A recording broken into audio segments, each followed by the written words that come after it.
Welcome to WatchMojo.com. In today's Business School bit, we'll be continuing our series on successful companies and successful startups. And one of the original names that were synonymous with the web was none other than eBay.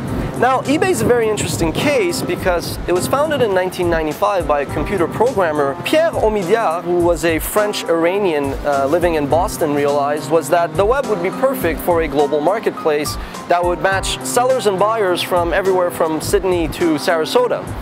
The legend goes that he realized when he was in Boston that the place to be for web startups was actually San Francisco, rightfully so.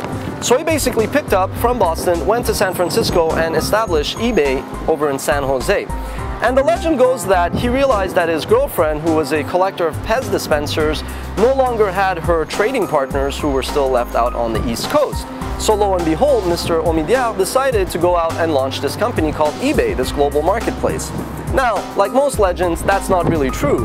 That was concocted by eBay's PR agency in 1997 to basically put a good spin, an altruistic sort of spin, on the success story that was eBay. While the legend might not be true, the fact of the matter is that eBay as a business model is arguably one of the best ever developed. A couple years ago, I was working on a business deal with a company out of Utah called Overstock. And this isn't really confidential, it's just an interesting little anecdote.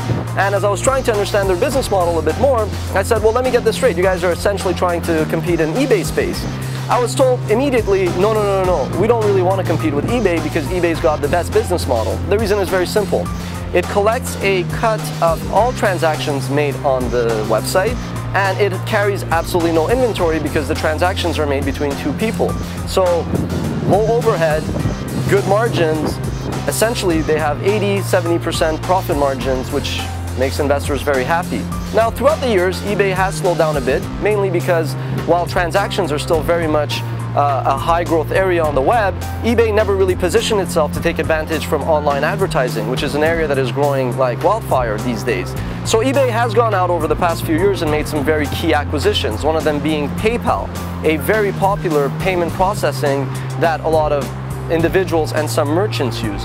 And recently, eBay went out and acquired another company that we will be profiling in our series called Skype, which is essentially a P2P communication tool that is very, very successful. They paid $2 billion for Skype. Once again, some people say that they overpaid, but the bottom line is that with eBay's coffers, they could afford to essentially buy growth in the form of the next generation of communication. So eBay is one of the many, many examples of a company that launched over 10 years ago that continues to be a force to be reckoned with, both in offline and online commerce.